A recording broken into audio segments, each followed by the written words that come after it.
The latte here is as sweet as North Korean propaganda. They pour it without asking.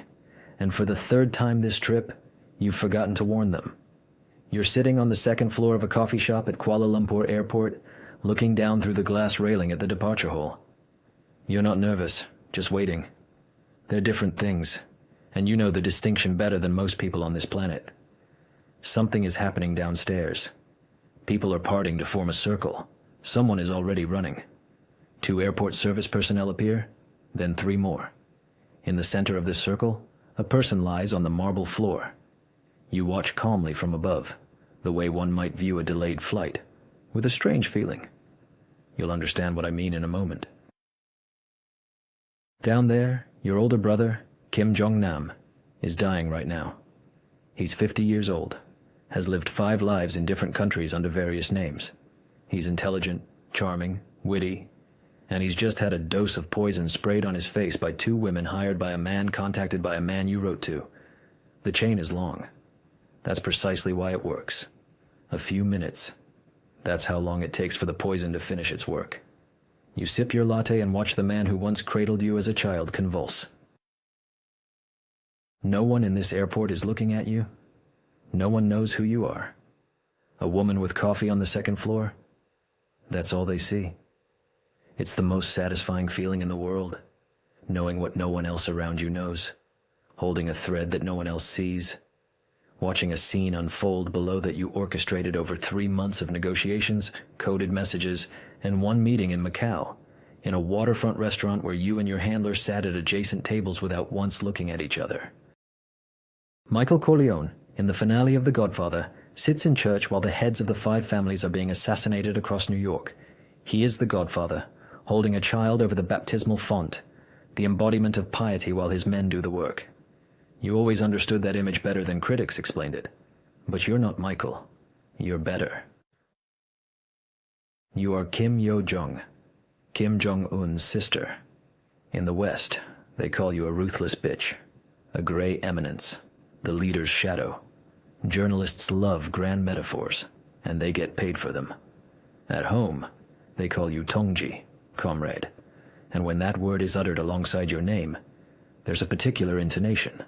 Not fear, or rather, not only fear, but something akin to the respect people feel for natural phenomena.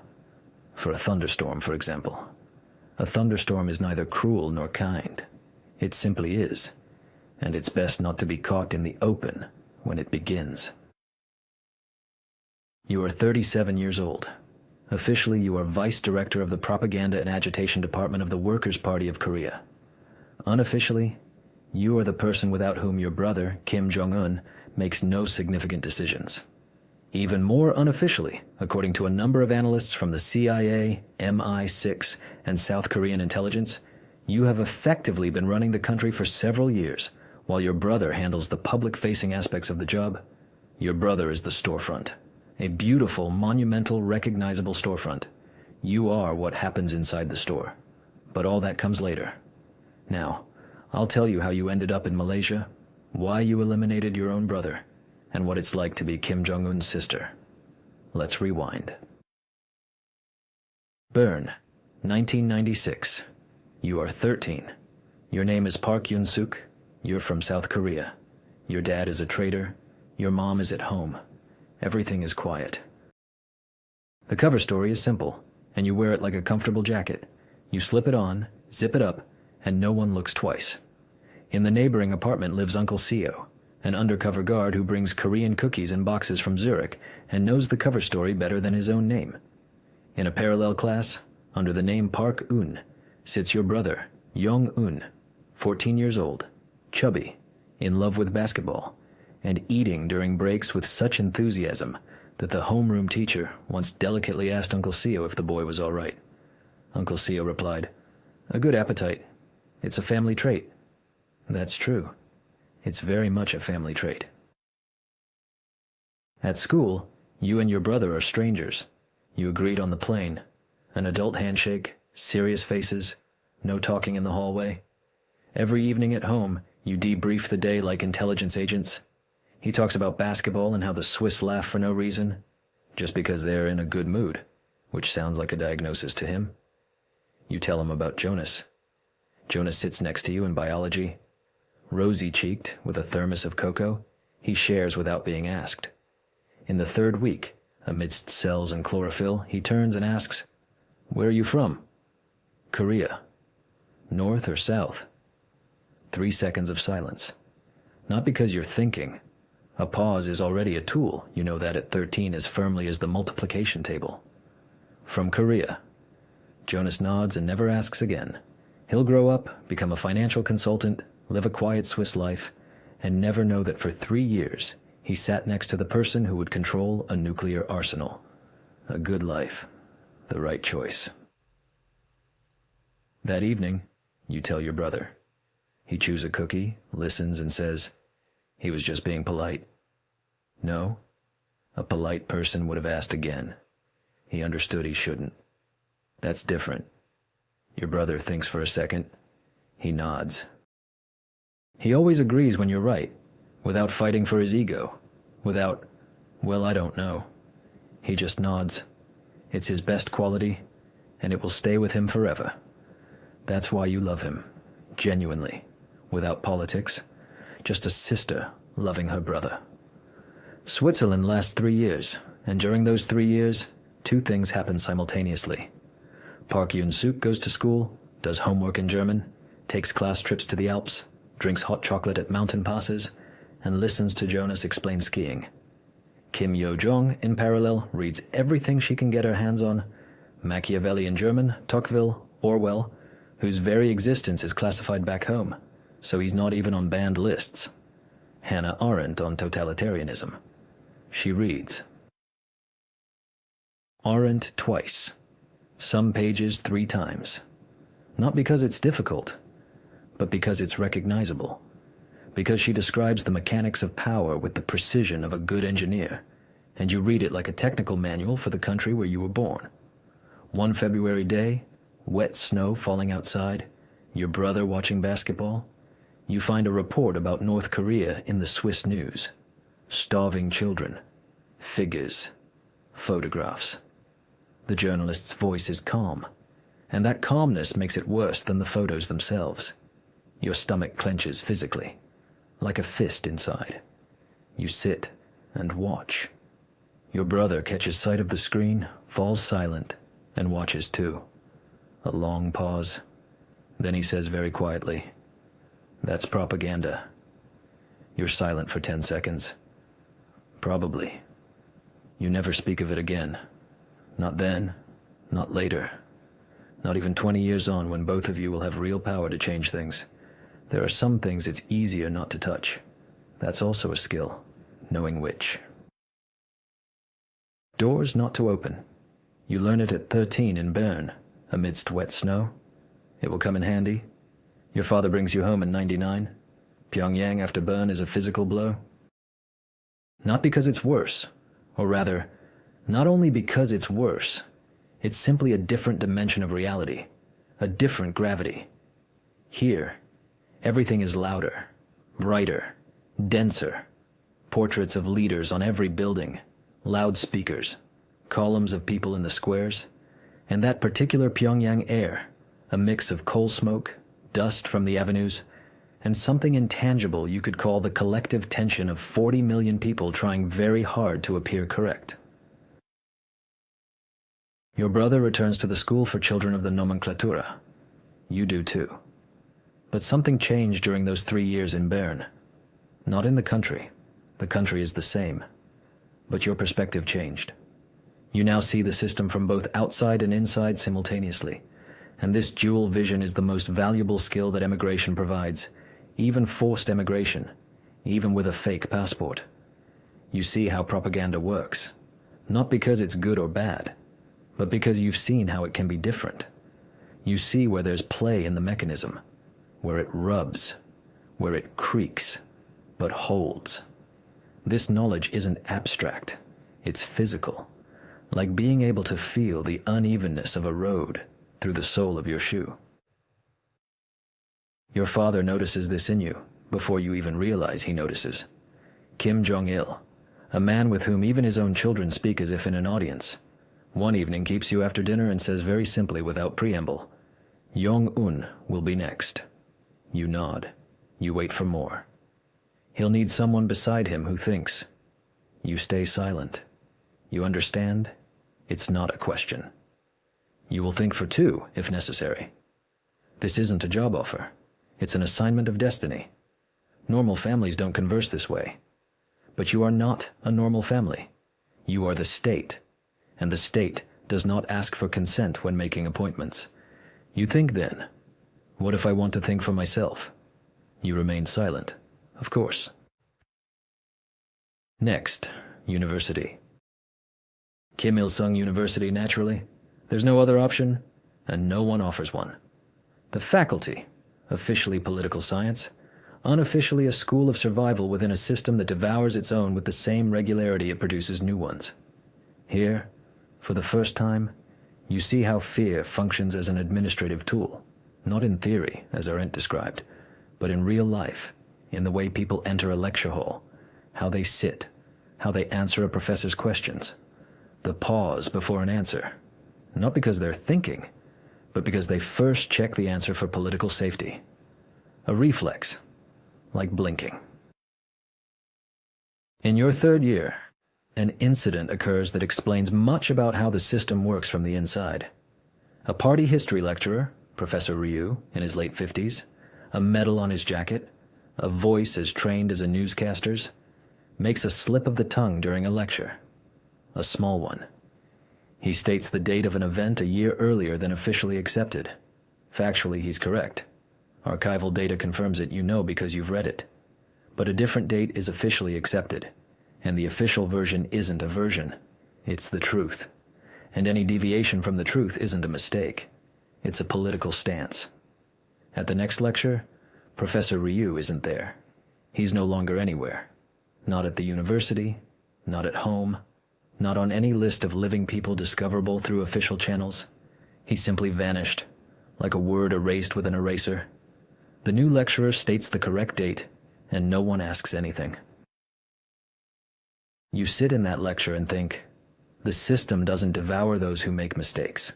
The system devours those who make mistakes publicly. The difference is subtle, fundamental, and most people only understand it when it's already too late. You write it down in your notebook, neatly, between the lines of your notes. Then you tear out the page and burn it, a skill that will come in handy later. After university, the propaganda department. You're in your early 20s. Your brother is already in power. Your father died in 2011, and the transition was swift, brutal, with several public purges that made it clear to anyone who hadn't immediately understood that the era had changed. You enter the system not as the leader's relative. That's too crude, too obvious. Such people irritate the apparatus. You enter as a specialist, quietly, with specific tasks. Your first task, to re-engineer all visual propaganda for the new leader. It sounds like a designer's job. In reality, it's a surgeon's work to excise the image of the old leader from the country's collective memory and implant a new one so seamlessly that the scar isn't visible. You accomplish this in 8 months. The apparatus notices. Your brother notices. They start inviting you to meetings not meant for everyone. Then to meetings meant for no one but 3 people. Then you and your brother remain alone after everyone else leaves, conversing the way only you two can. Quickly, without preamble, in a language forged back in Bern in '96 when you were Park Yun-suk and Park Eun, debriefing your days over cookies. That's when the first list appears. 7 names. Your brother places it before you, silently. You read it. You understand it's not a question. It's a test. You look at him. All 7? You see for yourself? I see 3. 4 are your general's paranoia. Your brother is silent. For a long time. Then, all right. 3. This is the first time you change his decision, not the last. Over time. It will become so habitual that you both stop noticing who is actually making the decisions. You thought then, I just saved 4 people's lives. You remained silent, because it would have sounded naive. 4 lives, in the grand scheme of what was happening around you, were a statistical error. But you remembered that feeling, the feeling of leverage. That a word spoken at the right moment to the right person changes the outcome. It's the best drug there is, and it's completely legal if you're the leader's sister.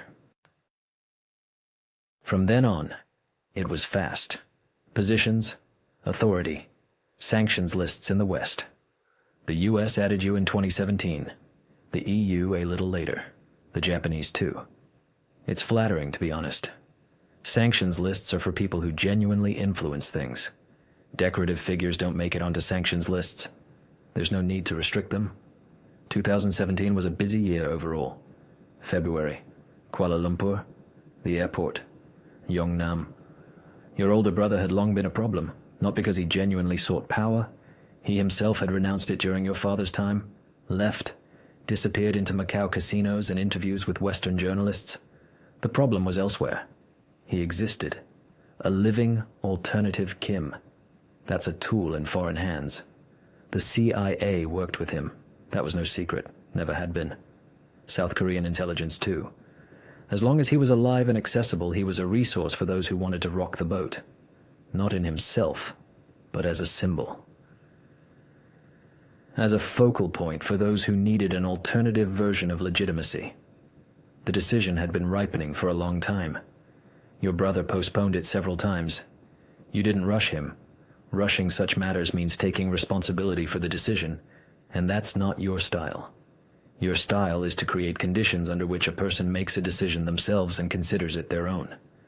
Your brother eventually said it himself. You simply nodded and handled the logistics. 3 months. Kuala Lumpur wasn't chosen by chance. Neutral territory, high traffic, difficult to trace the chain. 2 women, Indonesian and Vietnamese citizens, were recruited through intermediaries, told it was a prank for a TV show. They had no idea they were holding a nerve agent. That too is architecture. When the executors don't know what they're executing, unraveling the chain becomes almost impossible. Almost. Malaysian police unraveled enough to understand the direction, but not enough to press. Charges. You were in Kuala Lumpur, officially for another reason, with a delegation, with a schedule, with restaurant receipts and hotel log entries. Not a perfect alibi, but sufficient. You sit on the second floor of the coffee shop. You drink your latte. Too sweet. Downstairs, the ambulance has arrived. It's too late. Your older brother died at 2:04 p.m. local time. You'll learn the exact time later from the report. For now, you just see that the movement below has changed, from panic to protocol. That's what happens when there's nothing left to save, and people switch to documentation. A familiar scene. You stand up. You leave a tip, a banknote on the saucer. Neatly, as you were taught in Bernese school. You step out into the Malaysian heat. You get into the car. You tell the driver the address. You look out the window at the palm trees. You think, I need to call my brother. Report. He's waiting. And you also think, fleetingly, almost unconsciously, that Jonas is probably having lunch in his Zurich office right now, completely unaware. A good life, the right choice. You take out your phone 15 minutes later, dial the number, 3 rings. It's done. Good. That's the entire conversation, the whole story in 2 words. Your brother says good the same way he said it as a child when you explained a math problem to him and he finally understood. The same voice. 20 years have passed. The voice is the same. You put down the phone. You look out the window. Palm trees. Heat. Sirens in the distance, no longer from the airport, just the city. You are Kim Yo-jong. You are 37 years old. In the West, a ruthless bitch. At home, a righteous fighter. In reality, a girl from Pyongyang who, at 13, read Machiavellian German and grasped the main lesson. Power isn't taken. Power is built. Slowly, carefully, without unnecessary noise. Like a well-constructed building. From the outside, you can't see how much rebar is inside. Only the facade is visible, and your facade is excellent.